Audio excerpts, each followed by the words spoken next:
عقیہ سلطان صلاح الدین ایوبی قسط نمبر 304 اپنا اسلامک اسٹوڈیو۔ ناظرین، اتنے میں انہیں یعنی ان دو لڑکیوں کو الناصر اور اس کے 3 ساتھی آتے دکھائی دیے۔ انہیں دیکھ کر بڑی لڑکی سمجھ گئی کہ یہ آدمی کسی جسمانی اور ذہنی کیفیت میں ہے۔ اپنی تربیت کے مطابق اس نے کامیاب اداکاری کی جس سے الناصر ان دونوں کو واہمہ یا جن سمجھ بیٹھا۔ لڑکی کی اداکاری کامیاب تھی۔ اس نے انہیں پانی اور کھانا دیا، پھر انہیں حشیش اور دوسرا نشہ پلا دیا۔ ناظرین، اس نے اور اس کے ساتھ کی لڑکی نے انہیں نشہ پلا کر پھولوں، سبزہ زار پرندوں اور مخمل جیسی گھاس کی جو باتیں کی تھی وہ ان چاروں کے ذہن میں بہشت کا تصور پیدا کرنے کی کوشش تھی۔ ناظرین، یہ حسن بن صبا کا طریقہ تھا کہ لوگوں کو حشیش پلا کر ان کے ذہنوں میں بڑے حسین تصورات پیدا کیا کرتا اور انہیں اپنے مقاصد کے لیے استعمال کرتا تھا۔ اب 100 سال بعد شیخ سنان اس کا جانشین تھا۔ اپنا اسلامک اسٹوڈیو کے معزز ناظرین، پچھلی سابقہ ویڈیوز میں آپ کو بتایا جا چکا ہے کہ یہ گروہ حشیشین یا فدائی کہلاتا تھا۔ ناظرین، بڑی لڑکی کو اس کام کی تربیت حاصل تھی۔ اسے یوں کہہ لیں کہ حشیش اور باتوں کی مدد سے اپنے شکار یا معمول کو ہپناٹائز کر لیا جاتا تھا۔ جتنی دیر حشیش کا نشہ رہتا وہ آدمی اسی تصور کو حقیقت سمجھتا رہتا تھا جو اس کے ذہن میں پیدا کیا جاتا تھا۔ ناظرین، الناصر اور اس کے ساتھیوں کو اس لڑکی نے اپنے قبضے میں لے کر ایک مقصد تو یہ حاصل کرنا چاہا تھا کہ یہ چاروں ان پر دست درازی نہ کریں یا انہیں اپنے ساتھ نہ لے جائیں۔ دوسرا مقصد اس وقت اس کے سامنے آیا تھا جب اسے پتا چلا کہ یہ سلطان صلاح الدین ایوبی کے ان چھاپا مار جاسوسوں میں سے ہے جن کی اس نے بہت شہرت سنی اور جن سے اسے ڈرایا بھی گیا تھا۔ ناظرین، اس کے تخریب کار ذہن نے سوچ لیا کہ ان آدمیوں کو شیخ سنان کے حوالے کیا جائے، یہ اس کے کام آ سکتے تھے۔ ناظرین، آپ کو پچھلی ویڈیوز میں بتایا گیا تھا کہ ان دنوں سلطان ایوبی کو قتل کرنے کا ایک منصوبہ تیار ہو رہا تھا۔ اسی مقصد کے لیے حران کا خود مختار حکمران گمشتگین قلعہ اسیات میں شیخ سنان کے پاس گیا ہوا تھا۔ ترکمان میں مظفر الدین کے حملے کو ناکام کر کے سلطان ایوبی نے اپنے سالاروں سے کہا کہ اب جنگ ختم ہوئی ہے۔ اس نے مال غنیمت سمیٹنے کا حکم دے دیا۔ مال غنیمت بے انداز تھا۔ ناظرین، غازی سیف الدین کے رہائشی کیمپ سے بے انداز سونا اور نقدی ملی تھی۔ دشمن کی لاشوں سے بھی نقدی اور انگوٹھیوں وغیرہ کی شکل میں سونا ملا تھا۔ دیگر ساز و سامان اور اسلحہ کا کوئی شمار نہ تھا۔ ناظرین، سلطان ایوبی نے فوج کے کام کا سامان فوج میں تقسیم کیا، دوسرا حصہ دمشق اور ان علاقوں کے غریبوں میں تقسیم کرنے کا حکم دیا جو مصر اور شام کی سلطنت یعنی وحدت میں آ چکے تھے، تیسرا حصہ مدرسہ نظام الملک کو دے دیا۔ ناظرین، ایک یورپی مورخ لین پول کے مطابق ایوبی نے اسی مدرسے میں تعلیم حاصل کی تھی۔ یہ مورخ لکھتا ہے کہ تاریخ میں واضح شہادت ملتی ہے کہ سلطان ایوبی نے مال غنیمت میں سے اپنے لیے کچھ بھی نہ رکھا۔ دوسرا مسئلہ جنگی قیدیوں کا تھا۔ یہ سب مسلمان تھے۔ ناظرین، سلطان ایوبی نے انہیں اکٹھا کر کے کہا کہ تم مسلمان ہو اور مسلمانوں کے خلاف لڑنے آئے تھے۔ تمہاری شکست کی وجہ یہی ہے، تمہارے حکمران تمہارے مذہب کے بدترین دشمن کے ساتھ دوستی کر کے اس کے ہاتھ مضبوط کر رہے ہیں۔ تمہاری دنیا بھی خراب ہوئی اور عاقبت بھی۔ اپنے گناہ بخشوانے کا یہی ایک طریقہ ہے کہ اسلام کے سپاہی بن جاؤ اور اپنے قبلہ اول کو آزاد کراؤ۔ سلطان ایوبی کی یہ تقریر جوشیلی اور جذباتی تھی۔ ناظرین، جنگی قیدیوں میں بہت سے نعرے لگانے لگے۔ انہوں نے اپنے آپ کو سلطان ایوبی کی فوج کے لیے پیش کر دیا۔ ناظرین، اس طرح سلطان ایوبی کی فوج میں تربیت یافتہ سپاہیوں اور عہدے داروں کا اضافہ ہو گیا۔ اس کے باوجود سلطان ایوبی نے پیش قدمی ملتوی کر دی۔ فوج کی تنظیم نو کی ضرورت تھی۔ اس نے دمشق اور قاہرہ سے کمک بھی منگوا بھیجی تھی۔ زخمیوں کے علاج کا اس نے وہیں انتظام کر دیا تھا۔ دراصل مظفر الدین کے تصادم نے اس کی حالت کچھ زیادہ ہی خراب کر دی تھی۔ ناظرین، اسیات کا قلعہ آج کے لبنان کی سرحد کے اندر تھا۔ ایک مصری وقائع نگار محمد فرید ابو حدید کی تحریر کے مطابق قلعہ عیسیات حسن بن صبا کے فرشتے حشیشین کا مرکز اور مستقر تھا۔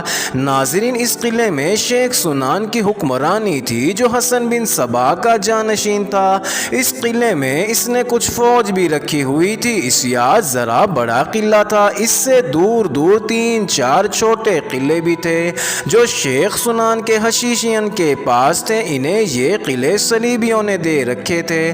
ناظرین، صلیبیوں کی کوشش یہ تھی کہ حشیشین کو مسلمان قائدین کے قتل کے لیے اور مسلمان قوم کی کردار کشی کے لیے استعمال کی جائے، لیکن حشیشین جو اسلام کا ایک فرقہ بن کر ابھرنا چاہتے تھے، کرائے کے قاتل بن کے رہ گئے تھے۔ انہوں نے صلیبی لیڈروں کو بھی قتل کیا تھا۔ انہیں نقدی دے کر کوئی بھی استعمال کر سکتا تھا۔ سلطان ایوبی کے دور میں صلیبیوں نے انہیں اتنی مراعات دی کہ انہیں قلعے تک دے دیے۔ ناظرین، وہ ان کے ہاتھوں نور الدین زنگی اور صلاح الدین ایوبی کو قتل کرانے کی کوشش کرتے رہے۔ نور الدین زنگی کی موت کے متعلق میجر جنرل محمد اکبر خان رنگ روٹ نے بعض مورخوں کے حوالے سے لکھا ہے کہ یہ حشیشین کی کارستانی تھی۔ اسے دھوکے میں کچھ کھلا دیا گیا تھا جس سے وہ چند دنوں بعد فوت ہو گیا، لیکن زیادہ تر مورخین اس بات کو تسلیم نہیں کرتے، بلکہ وہ کہتے ہیں کہ سلطان نور الدین زنگی طبعی طور پر انتقال کر گئے تھے۔ خیر، اب صلاح الدین ایوبی کو قتل کرنے کے منصوبے بن رہے تھے۔ ناظرین، حشیشین صلیبیوں کے ہاتھوں میں کھیل رہے تھے۔ اس صبح سورج ابھی نہیں نکلا تھا جب الناصر اور اس کے 3 ساتھی 2 صلیبی لڑکیوں کے ساتھ عیسیات کے قلعے کے دروازے پر جا رکے۔ بڑی لڑکی نے کوئی خفیہ الفاظ بولے۔ تھوڑی دیر بعد قلعے کا دروازہ کھل گیا اور یہ قافلہ اندر چلا گیا۔ الناصر اور اس کے ساتھیوں کو کسی کے حوالے کر کے لڑکیاں شیخ سنان کے پاس چلی گئیں۔ وہ ہر پہلو سے بادشاہ تھا، اس کا انداز اور شان و شوکت بادشاہوں جیسی تھی۔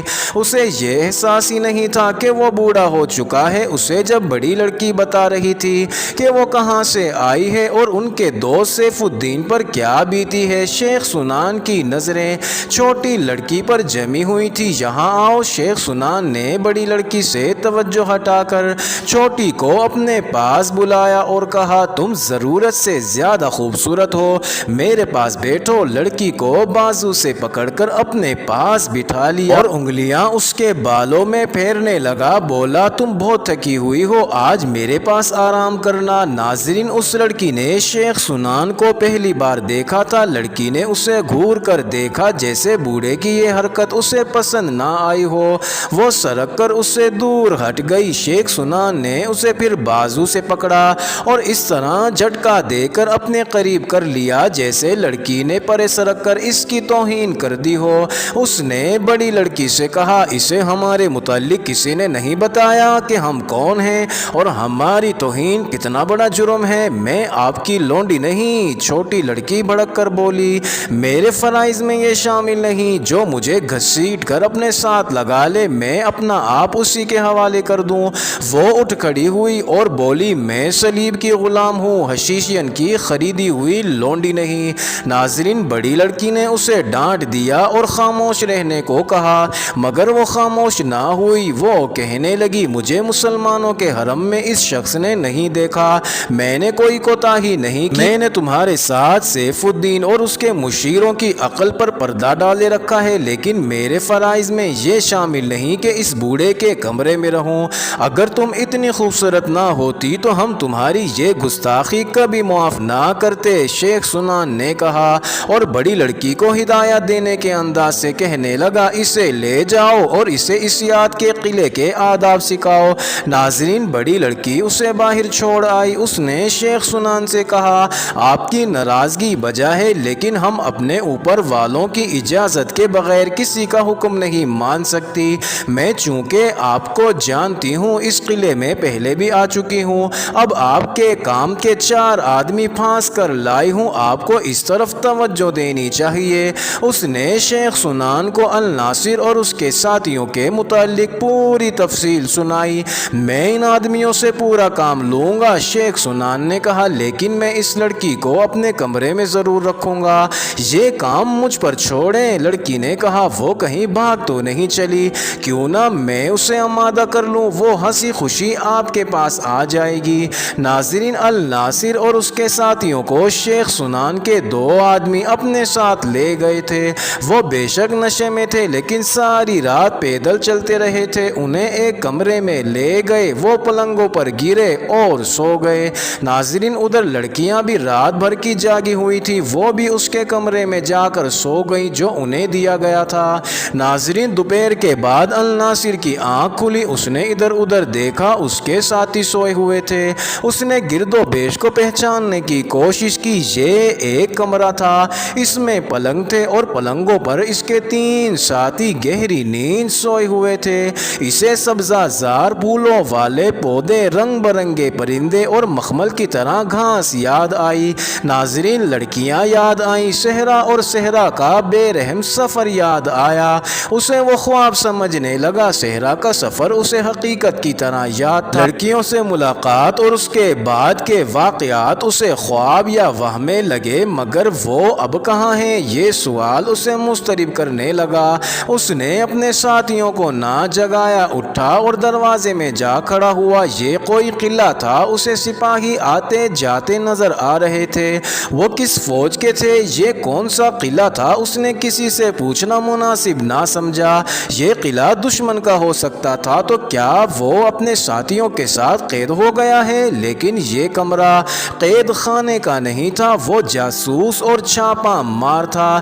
ناظرین، اس نے کسی سے پوچھے بغیر یہ معمہ اپنی عقل سے حل کرنے کا ارادہ کیا۔ اسے کوئی خطرہ محسوس ہونے لگا تھا۔ دروازے سے ہٹ کر وہ پلنگ پر جا بیٹھا۔ باہر اسے قدموں کی آہٹ سنائی دی۔ اس نے آنکھیں بند کر لیں اور خراٹے لینے لگا۔ 2 آدمی کمرے میں داخل ہوئے، ابھی سوئے ہوئے ہیں۔ ایک آدمی نے دوسرے سے کہا سویا رہنے دو۔ دوسرے نے کہا معلوم ہوتا ہے انہیں کچھ زیادہ پلا دی گئی ہے، ان کے متعلق کیا بتایا گیا ہے؟ 2 صلیبی لڑکیاں انہیں پھانس کر لائی ہے۔ پہلے نے جواب دیا یہ صلاح الدین ایوبی کے چھاپا مار جاسوس ہیں، بہت دلیر اور عقل مند بتائے جاتے ہیں، انہیں تیار کرنا ہے۔ ناظرین، وہ دونوں چلے گئے۔ الناصر کے جسم کا رواں رواں بیدار ہو گیا۔ اسے یقین ہونے لگا کہ وہ بہت بڑے دھوکے کا شکار ہو گیا ہے۔ اسے اب یہ معلوم کرنا تھا کہ یہ کون سا قلعہ ہے، کس علاقے میں ہے اور اسے اور اس کے ساتھیوں کو کس مقصد کے لیے تیار کیا جائے گا۔ ناظرین، وہ اس تلخ حقیقت کو جان گیا تھا کہ کسی قلعے سے فرار ہونا مشکل ہی نہیں، ناممکن بھی ہوتا ہے۔ ناظرین، لڑکیوں کے کمرے میں یہ کیفیت تھی کہ چھوٹی لڑکی تھوڑی سی دیر سو کر جاگ اٹھی تھی اور کھڑکی کھول کر اس میں بیٹھی تھی۔ اس نے سفر کے دوران بڑی لڑکی کے سامنے اپنے جذبات کا اظہار کیا تھا۔ وہ نوجوان تھی، ابھی پختہ کار نہیں ہوئی تھی، اپنے جیسی دوسری لڑکیوں کی طرح وہ بھی اپنے جذبات کو دبا نہیں سکی تھی۔ اسے پہلی بار باہر بھیجا گیا تھا، اس کے ساتھ یہ بڑی لڑکی تھی جو تجربہ کار تھی۔ اس نے بھی دیکھا تھا کہ چھوٹی لڑکی اس زندگی میں کامیاب نہیں ہو رہی، اسے مردوں کو انگلیوں پر نچانے کا فن نہیں آیا تھا، اس نے دراصل اس فن کو قبول ہی نہیں کیا تھا۔ بوڑھے بوڑھے سالاروں نے اور سیف الدین نے اسے کھلونا بنائے رکھا تھا۔ اب وہ میدان جنگ سے بھاگ کر آئی اور اتنی کٹھن اور صبر آزما مسافت طے کی، رات بھر سفر کیا، مگر آتے ہی شیخ سنان جیسے بوڑھے نے اسے کہہ دیا کہ میرے کمرے میں رہو۔ بے شک اسے بچپن سے اس غلیظ طرز زندگی کی تربیت دی گئی تھی، لیکن جوانی میں آ کر اس کے اپنے جذبات کا سرچشمہ پھوٹا تو اتنے لمبے عرصے کی تربیت کے اثرات دھل گئے جس انسانوں کو اسے پھانسنے اور صلیب کی جال میں الجھائے رکھنے کے لیے تیار کیا گیا تھا۔ ان انسانوں سے اسے نفرت ہو گئی اور اپنے پیشے کو وہ حقارت کی نظروں سے دیکھنے لگی۔ ناظرین، وہ کھڑکی کے سامنے بیٹھی بڑے ہی تلخ خیالوں میں الجھی ہوئی تھی۔ اس کے آنسو نکل آئے، اسے نہ کوئی پناہ دکھائی دے رہی تھی نہ کوئی راہ فرار۔ بڑی لڑکی جاگ اٹھی، اپنی ساتھی کو کھڑکی میں بیٹھا دیکھ کر اس کے پاس جا بیٹھی۔ اس کی آنکھوں میں آنسو دیکھ کر بولی ابتدا میں جذبات کی یہی حالت ہوتی ہے، ہم جو کچھ کر رہی ہیں یہ اپنی عیاشی کے لیے نہیں، صلیب کی حکمت حکمرانی کے قیام کے لیے کر رہی ہیں۔ اپنے سامنے یہ مقصد رکھو کہ اسلام کا نام و نشان مٹانا ہے۔ ہمارے سپاہی اپنے محاذ پر لڑتے ہیں، ہمیں اپنے محاذ پر لڑنا ہے۔ اپنے ذہن کو وسعت دو، اپنے جسم سے دستبردار ہو جاؤ، تمہاری روح پاک ہے۔ مسلمان اپنی لڑکیوں کو اس طرح استعمال کیوں نہیں کرتے جس طرح ہمیں کیا جا رہا ہے؟ چھوٹی لڑکی نے پوچھا، ہمارے بادشاہ اور ان کی فوجیں مسلمانوں کی طرح کیوں نہیں لڑتی؟ چوروں کی طرح مسلمانوں کو قتل کیوں کرایا جاتا ہے؟ صلاح الدین ایوبی کے ان چھاپا ماروں کی طرح صلیب کی فوج کیوں ایسے چھاپا مار تیار نہیں کرتی؟ صرف اس لیے کہ ہماری قوم میں بزدلی ہے۔ چوری چھپے وار کرنے والے بزدل ہوا کرتے ہیں۔ ناظرین، بڑی لڑکی سٹپٹا اٹھی اور بولی، ایسی باتیں کسی اور کے سامنے نہ کر بیٹھنا ورنہ قتل ہو جاؤ گی۔ اس وقت ہم شیخ سنان کے پاس ہیں، اس سے ہمیں بہت بڑا کام لینا ہے، اسے ناراض نہ کرو، مجھے اس شخص سے نفرت ہو گئی ہے۔ چھوٹی لڑکی نے کہا، یہ کسی ملک کا بادشاہ نہیں، کرائے کے قاتلوں کا سرغنہ ہے، میں اسے اس قابل نہیں سمجھتی کہ میرے جسم کو ہاتھ بھی لگائے۔ ناظرین، بڑی لڑکی نے اسے بہت دیر کی بحث کے بعد اس پر آمادہ کر لیا کہ وہ شیخ سنان کے ساتھ اچھی طرح باتیں کریں۔ اس نے چھوٹی کو یقین دلایا کہ وہ شیخ کو اس کا لالچ اور وعدہ دیے رکھے گی۔ اس نے چھوٹی لڑکی سے کہا، تم نے میرے کمالات دیکھے نہیں؟ میں ان بادشاہوں کو مٹھی میں لے کر انہیں گمراہ کرنا جانتی ہوں۔ شیخ سنان کو تو میں کچھ بھی نہیں سمجھتی۔ کیا تم ایسی صورت پیدا کر سکتی ہو کہ ہم یہاں سے جلدی نکل جائیں؟ چھوٹی لڑکی نے پوچھا۔ کوشش کروں گی، بڑی لڑکی نے جواب دیا۔ پہلے تو اپنے متعلق یہ اطلاع بھجوانی ہے کہ ہم یہاں ہیں۔ ناظرین، اتنے میں 2 آدمی کمرے میں آئے۔ انہوں نے لڑکیوں سے ان 4 آدمیوں کے متعلق پوچھا۔ بڑی لڑکی نے انہیں بتایا کہ وہ کون ہیں اور انہیں کس طرح اور کیوں لایا گیا ہے، وہ کس حال میں ہیں۔ بڑی لڑکی نے پوچھا، ابھی سوئے ہوئے ہیں؟ ایک آدمی نے جواب دیا، انہیں قید میں ڈال دو گے؟ چھوٹی لڑکی نے پوچھا، قید میں ڈالنے کی کوئی ضرورت نہیں، اس آدمی نے جواب دیا۔ یہاں سے بھاگ کر کہاں جائیں گے؟ کیا ہم انہیں دیکھ سکتی ہیں؟ چھوٹی لڑکی نے پوچھا۔ کیوں نہیں؟ اسے جواب ملا، وہ تمہارا شکار ہے، انہیں دیکھو، بلکہ ضرورت بھی یہی ہے کہ تم ان کے پاس جاؤ اور انہیں اپنے جال میں لیے رکھو۔ ناظرین، کچھ دیر بعد چھوٹی لڑکی بڑی کے روکنے کے باوجود اس کمرے میں چلی گئی جہاں الناصر اور اس کے ساتھی سوئے ہوئے تھے۔ الناصر دراصل جاگ رہا تھا۔ چھوٹی لڑکی کو دیکھ کر وہ اٹھ بیٹھا اور پوچھا، مجھے جو کچھ کرنا ہوگا وہ کر کے دکھاؤ گے؟ اس کے قریب آ گئی، دھیمی آواز میں بولی، میں جن نہیں انسان ہوں، مجھ پر بھروسہ کرو۔ ناظرین، الناصر نے اسے قہر بری نظروں سے دیکھا۔ لڑکی اس کے ساتھ پلنگ پر بیٹھ گئی۔ معزز ناظرین، یہ انٹرسٹنگ ویڈیو جاری ہے، اگلی ویڈیو قسط نمبر 305 میں دیکھنا مت بھولیے گا۔